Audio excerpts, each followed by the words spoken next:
सबको जय मसीह की। प्रभु यीशु के सुंदर नाम में आप सबको बहुतायत से आशीष मिले। मैं विश्वास करती हूँ कि मेरे परमेश्वर ने आप सभी को भला चंगा रखा होगा।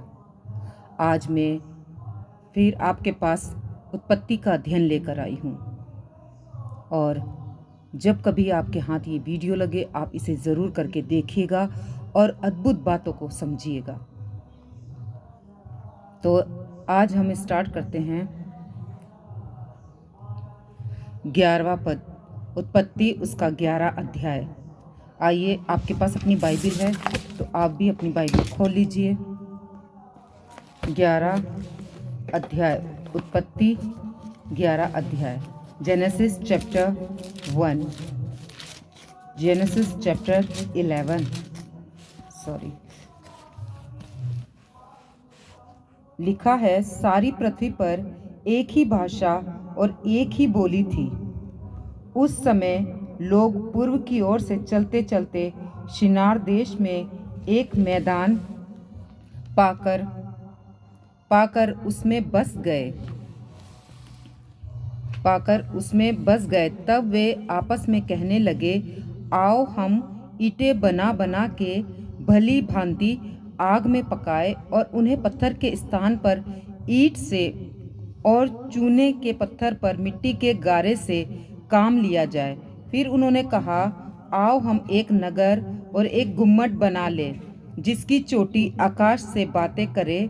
इस प्रकार से हम अपना नाम करें, ऐसा ना हो कि हमको सारी पृथ्वी पर फैलना पड़े। तो हमें इन बातों को समझना होगा। पहले पद से लेकर 3 पद तक कुछ घटनाएं घटी है। उत्पत्ति 11 के 1 में सारी पृथ्वी पर एक ही भाषा और एक ही बोली थी। उस समय कोई भाषा में मिलावट नहीं थी, मतलब उस समय सिर्फ एक ही था। सब मिलजुल के रहते थे, मिलजुल के काम करते थे, लेकिन उनकी मनसा क्या थी? परमेश्वर तक पहुंचने की। उत्पत्ति 11 का हमने 3 और 4 पढ़ा है। लिखा है इसमें, यहाँ पर नूह नहीं है।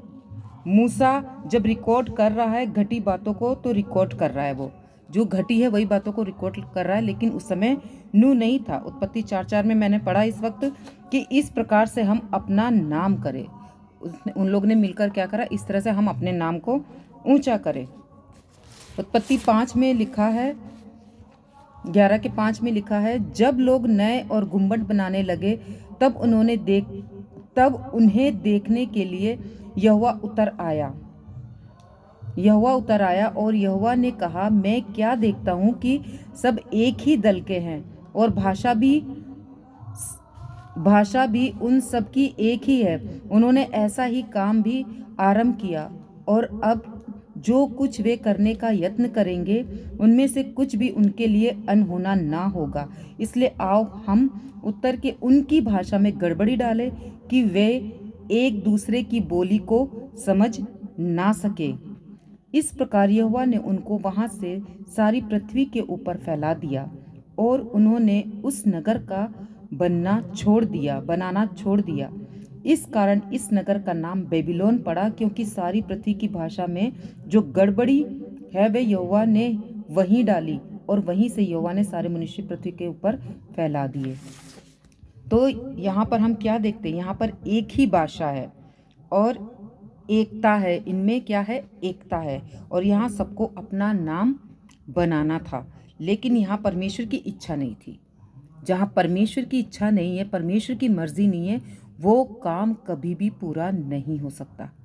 हमें हमेशा कुछ भी काम करने से पहले परमेश्वर की सलाह लेनी है, क्योंकि उसकी सलाह के बगैर हम बिल्कुल अधूरे हैं। वो काम हमारा कभी भी पूरा नहीं हो, और जिस काम को परमेश्वर ने मना किया है वो काम हमें नहीं करना है। रोमियो 10 का 2 क्या कहता है? इस वचन को लेकर हम पढ़ते हैं। आपके पास भी अपना बाइबिल है तो प्लीज़ अपनी बाइबिल खोल लीजिए।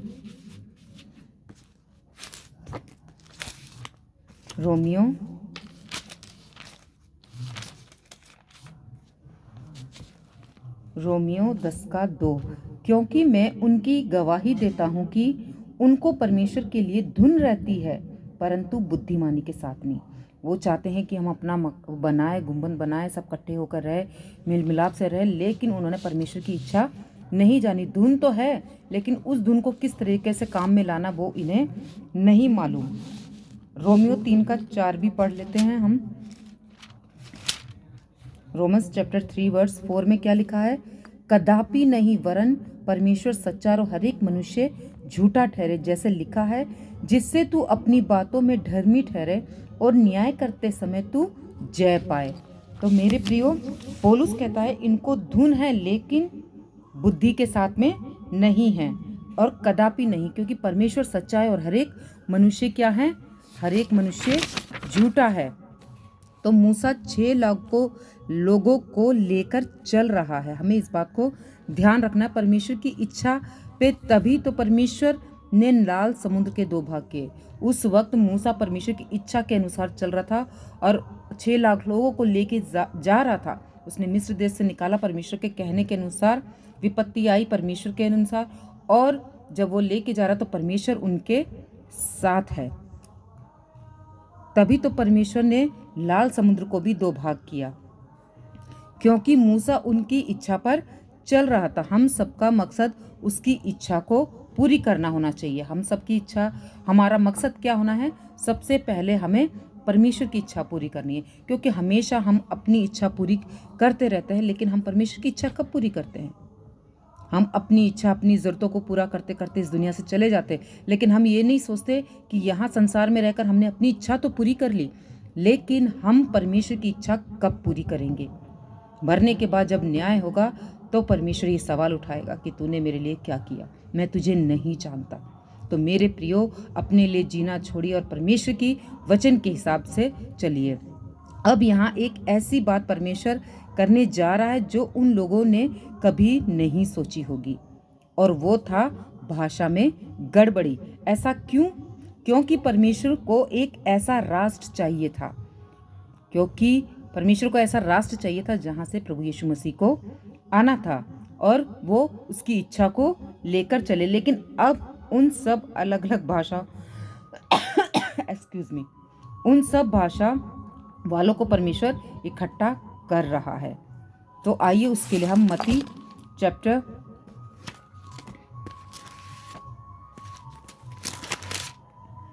चैप्टर 4 वर्स 17 पढ़ते हैं।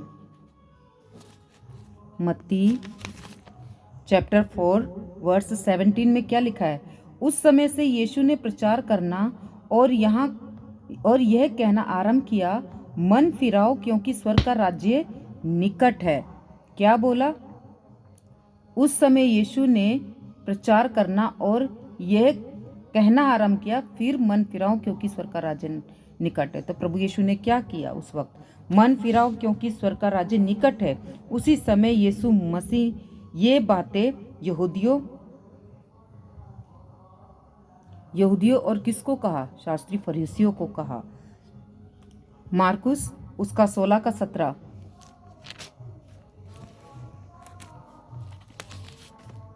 मरकुस 16:17 पद क्या कहता है? विश्वास करने वालों में ये चिन्ह होंगे कि वे मेरे नाम से दुष्ट आत्माओं को निकालेंगे, नई नई भाषा बोलेंगे। तो क्या लिखा हुआ है कि वो ये सब काम करेंगे, कि मतलब मेरे नाम से दुष्ट आत्माएं निकालेंगे, लेकिन परमेश्वर का काम भी होना है। इस वचन में यहाँ भी लोग गड़बड़ी करते हैं। वो कहते हैं कि हमें दुष्ट आत्माएं निकालने हैं, अन्य अन्य भाषा बोलनी है। तो मेरे प्रिय, अन्य भाषा वो जिसका अर्थ हो, और ये सब परमेश्वर की ओर से मिला हुआ दान होता है। आप अपनी मर्जी से कुछ भी नहीं बोल सकते, अपनी मर्जी से कुछ भी नहीं कर सकते।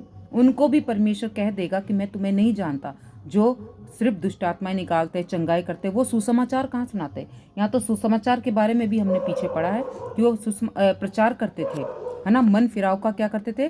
प्रचार करते थे। तो क्या आज पास्टर लोग मन फिराव का प्रचार करते हैं? वो तो कहते हैं कि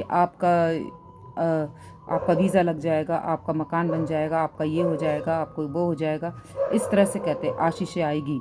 लेकिन मेरे प्रियो, प्रभु यीशु मसीह ने इस तरह का प्रचार नहीं किया, चेलों ने इस तरह का प्रचार नहीं किया, उन्होंने मन फिराव का प्रचार किया। आइए हम उत्पत्ति उसका आगे से पढ़ते हैं।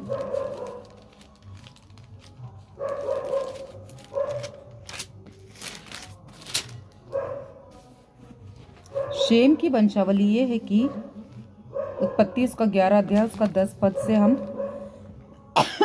29 पद तक, 26 पद तक, 23 पद तक हम पढ़ लेते हैं। शेम की वंशावली ये है, जल प्रलय के 2 वर्ष पश्चात जब शेम 100 वर्ष का था तब उसे अप्रशद का जन्म हुआ और अप्रशद के जन्म के पश्चात शेम 500 वर्ष तक जीवित रहा। शेम कितने वर्ष तक जीवित रहा? 500 वर्ष तक। और उसके और भी बेटे बेटियां हुई। जब अप्रशद 35 वर्ष का हुआ तब उससे शेलह का जन्म हुआ और शेलह के जन्म के पश्चात अप्रदक्ष 403 वर्ष और जीवित रहा और उसके और भी बेटे बेटियां उत्पन्न हुए। जब शेलह 30 वर्ष का हुआ तब उसके द्वारा एबेर का जन्म हुआ। एबेर के जन्म के पश्चात शेलह 403 वर्ष और जीवित रहा। इसके और भी बेटी बेटियां उत्पन्न हुए। जब एबेर 34 वर्ष का हुआ तब उसके द्वारा प्लेग का जन्म हुआ और प्लेग के जन्म के पश्चात एबेर 430 वर्ष और जीवित रहा। उसके और भी बेटे बेटियां उत्पन्न हुए। जब प्लेग 30 वर्ष का हुआ तब उसके द्वारा रू का उत्पन्न हुआ, रू का जन्म हुआ और रू के जन्म के पश्चात प्लेग 209 वर्ष और जीवित रहा और उसके और भी बेटे बेटियां उत्पन्न हुए। जब रू 30 वर्ष का हुआ तब उसके द्वारा सरूग का जन्म हुआ और सरूग के जन्म के पश्चात 207 वर्ष और जीवित रहा। उसके और भी बेटे बेटियां। जब सरूग 30 वर्ष का हुआ उसके द्वारा नाहोर का जन्म हुआ और नाहोर के जन्म के पश्चात सरूग 200 वर्ष और जीवित रहा और भी बेटे बेटियां उत्पन्न हुए। जब नाहोर 29 वर्ष का हुआ तब उसके द्वारा तेहर का जन्म हुआ और तेहर के जन्म के पश्चात नाहोर 129 वर्ष और जीवित रहा। उसके और भी बेटे बेटियां उत्पन्न हुई। जब तक तेरह 70 वर्ष का हुआ तब तक उसके द्वारा अब्राहम और नाहोर और हारान उत्पन्न हुआ। तेरह की वंशावली ये है, तेरह से अब्राहम, नाहोर, हारान का जन्म हुआ। हारान से लूत का जन्म। हारान अपने पिता के सामने ही कसदियों के ऊर नामक नगर में जो उसकी जन्मभूमि थी मर गया। अब्राहम और नाहोर दोनों ने विवाह किया। अब्राहम की पत्नी का नाम सारे और नाहोर की पत्नी का नाम मिल्का था। यह उस हारान की बेटी थी जो मिल्का और यसिका दोनों का पिता था। सारे तो बांझ थी, उसके संतान ना हुई। तेरह अपने पुत्र अब्राहम और अपने पोते लूत जो हारान का पोता था पुत्र था और अपनी बहू सारे जो उसके पुत्र अब्राहम की पत्नी थी, इन सबों को लेकर कसदी के ऊपर नगर से निकलकर कानान देश जाने को चला, पर हारान नामक देश में पहुंचकर वहीं रहने लगा। जब तेरह 205 वर्ष का हुआ तब वह हारान देश में मर गया। तो मेरे प्रिय, इस तरह से ये वंशावली है किसकी? तेरह की। तो हमने इस वचन से क्या सीखा है कि हमें परमेश्वर की मर्जी पूरी करनी है, हमें उसके अनुसार चलना है। लेकिन उस समय के जो वो गुंबद बनाने लगे थे और एक ही जैसी भाषा थी, तो वो कहते थे हम अपना नाम करें। उन्होंने ना ही परमेश्वर की इच्छा जानी और ना ही वो परमेश्वर को पूजने लगे। वहाँ से मूर्ति पूजा स्टार्टिंग हुई और वहाँ से अन्य भाषा, जिसको कहते हैं जिब्रिश, शुरू हुआ और वहाँ से भाषाओं में परमेश्वर ने गड़बड़ी डाली। वहाँ से वो मूर्ति पूजा करने लगे, दूसरी भाषा जो परमेश्वर ने नहीं दी है। इस धरती पर भाषाएं बहुत है जिनका अर्थ है, लेकिन वो भाषाएं जिनका कोई अर्थ नहीं है, वो भी बड़ी जोरों शोरों से आज लोग सुन रहे हैं और उस पर चल रहे हैं। कहते ये पवित्र आत्मा की ओर से है, ये दान मिला हुआ है। तो परमेश्वर करे आप लोग को सद्बुद्धि ज्ञान दे, ताकि आप अपने पुराने मनुष्य तत्व को उतार कर नए पहन ले, नए वस्त्र पहन ले, नए मनुष्य रूप धारण करें, ताकि आप आने वाले समय में उस कलश से बच सके, उस भयानक दिन से बच सके जो बहुत जल्दी आने वाला है। अपने मन को साफ करे, अपने आप को पवित्र करे, जैसे प्रभु यीशु मसीह कहते हैं कि मैं पवित्र तो तुम भी पवित्र बनो। इसलिए कि हमारे मन के नए हो जाने से हमारा चाल चलन भी नया होना चाहिए। तो परमेश्वर करे इन सुंदर वचनों के द्वारा, इन सुंदर बातों के द्वारा आप सबको बहुतायत से आशीष मिले। मैं माफ़ी चाहती हूँ, पीछे बहुत डिस्टर्ब हो रहा है गाने का, इसलिए अगर कोई भी बात आपको समझ में ना आए तो आप प्लीज़ अपनी बाइबल खोल के वचन का अध्ययन करें और जितना हो सके बाइबल पढ़िए और परमेश्वर के वचन में, परमेश्वर के खरे प्रचार में आगे बढ़िए। मन फिराइए और मन फिराव का सुसमाचार दीजिए। लोगों को सिखाइए सही शिक्षा, खरी शिक्षा। और जितना जल्दी हो सके जून के महीने में short term Bible college start होने वाला है। आप अपना नाम सिस्टर सिवान को रजिस्ट्रेशन करवाइए और मात्र 5,000 में आपका हर एक फैसिलिटी आपको दी जाएगी।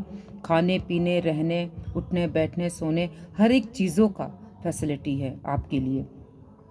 तो मेरे प्रियो, देर ना करिए, अपना अनंत काल का जीवन सेव कीजिए परमेश्वर के साथ, प्रभु यीशु मसीह के साथ। तो ये वीडियो मैं यहीं समाप्त करती हूँ। सबको जय मसीह की।